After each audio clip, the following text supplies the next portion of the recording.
ഇതാ സാരിയാ. അയ്യോ, ഇതൊക്കെ റെഡിയാക്കാൻ ഞാൻ അമ്മയെ ഏർപ്പാടാക്കിയിട്ടുണ്ട്. അയ്യോ സർ, അങ്ങനെ പറയരുത്. എന്തായാലും ഞങ്ങളത് വാങ്ങിക്കൊണ്ട് വന്നില്ലേ. സച്ച ഇത് സെലക്ട് ചെയ്തത്. ആരതി, അത് വാങ്ങിക്കച്ച. ആന്റി അങ്കിൾ നേരുന്ന ഗിഫ്റ്റ് അല്ലേ? മോള് പറഞ്ഞു കേട്ടില്ലേ സർ, ഞങ്ങള് സന്തോഷത്തോടെ തരുന്ന ഗിഫ്റ്റ് ആയത്. ശരി, അങ്ങനെ ആയിക്കോട്ടെ. എന്നാ മോളിനെ പിടിച്ചോ.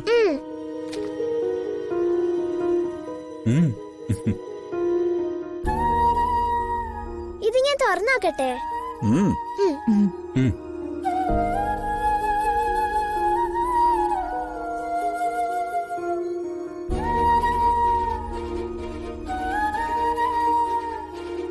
നാളെ പൂജ കഴിയുമ്പോഴേക്കും എന്തായാലും മാഡത്തിന്റെ ഓർമ്മ തിരിച്ചു കിട്ടും അല്ലേ സർ?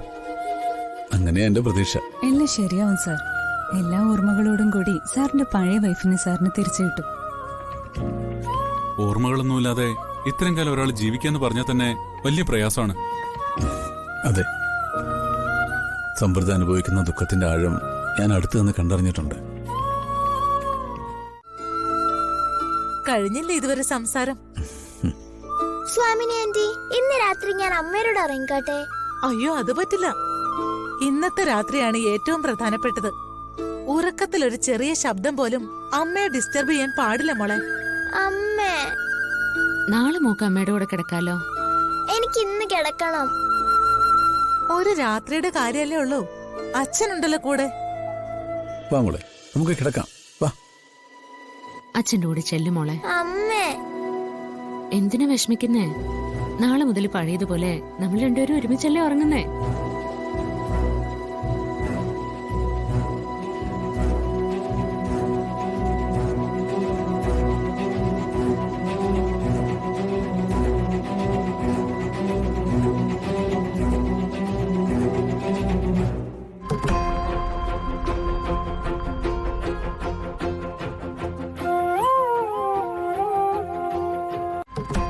അമ്മ മോളുടെ കൂടെ തന്നെയുണ്ട്.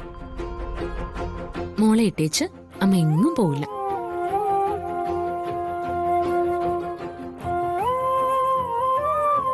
ഇന്ന് അച്ഛന്റെ കൂടെ, നാളെ അമ്മയുടെ കൂടെ. സമ്മതിച്ചാ?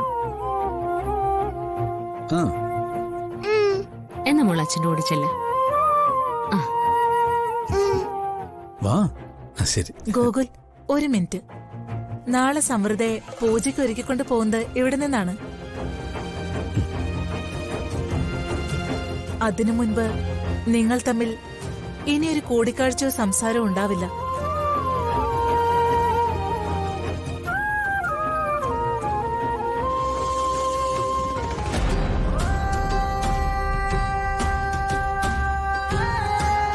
ഒരർത്ഥത്തിൽ പറഞ്ഞ ഓർമ്മകൾ തിരിച്ചു കിട്ടുന്നതിന് മുൻപുള്ള അവസാനത്തെ കൂടിക്കാഴ്ചയാണിത്.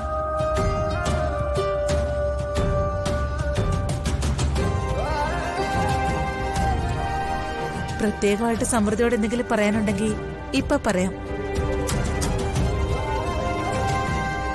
പൂജയ്ക്ക് ഒരുക്കിക്കൊണ്ട് പോകുമ്പോ കാണാവുന്നേ ഉള്ളൂ.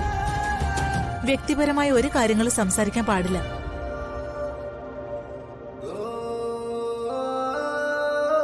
എന്തെങ്കിലും പറയാനുണ്ടോ?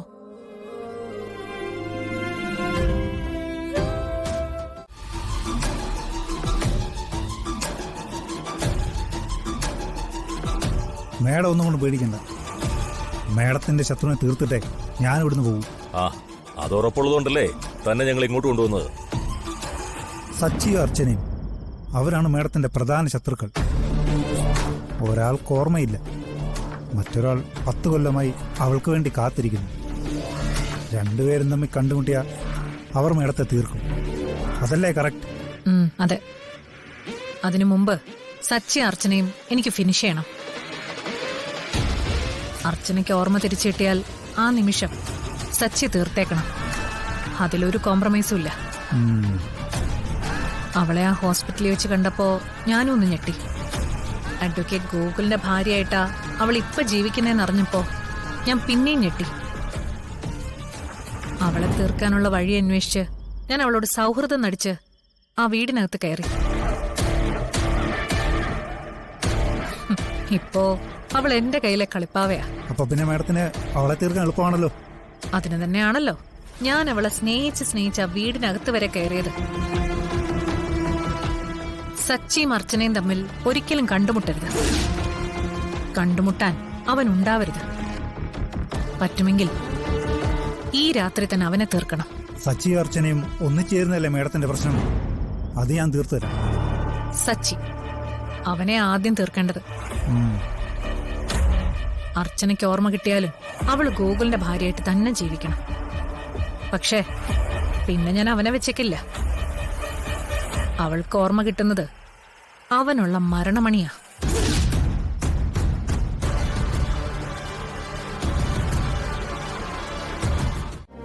ആ ഭാഗ്യം സച്ചിക്ക് കിട്ടണമെന്ന് ഞാൻ മാത്രം ആഗ്രഹിച്ച പോരല്ലോ. സച്ചിയുടെ മനസ്സിലിപ്പോഴും അർച്ചന ഒരു വിഗ്രഹമായിട്ടിരിക്കുവല്ലേ. വക്കീലെന്തോന്നും പറയാത്തെ? എന്തു പറയാൻ, ഞാൻ കല്യാണം കഴിക്കാതിരുന്നാലോന്നാ ഇപ്പൊ ആലോചിക്കുന്നെ. അയ്യോ, അതെന്താ അങ്ങനെ? നമ്മളൊന്ന് ആഗ്രഹിക്കും, ദൈവം മറ്റൊന്ന് വിധിക്കും. ആഗ്രഹിക്കുന്നത് കിട്ടാതെ കിട്ടുന്നതിനെ സ്വീകരിച്ച് സന്തോഷത്തോടെ ജീവിക്കുന്ന ഒരുപാട് പെൺകുട്ടികളുണ്ടാവും. പക്ഷേ എനിക്കെന്തോ അതിന് തോന്നുന്നില്ല. ആ, അങ്ങനല്ല വക്കീലെ, എന്റെ അനുഭവം തിരിച്ചാ. അർച്ചനെ വിവാഹം കഴിക്കാൻ എനിക്ക് ഒട്ടും ഇഷ്ടമല്ലായിരുന്നു. അപ്രതീക്ഷിതമായി അവളെ വിവാഹം കഴിക്കേണ്ടി വന്നിട്ട് പോലും ഞാൻ അവളിൽ നിന്ന് ഒഴിഞ്ഞു മാറി നടന്നു. അവളെ ഒരുപാട് ഞാൻ വേദനിപ്പിച്ചിട്ടുണ്ട്, ഉപേക്ഷിക്കാൻ വരെ തീരുമാനിച്ചിട്ടുണ്ട്.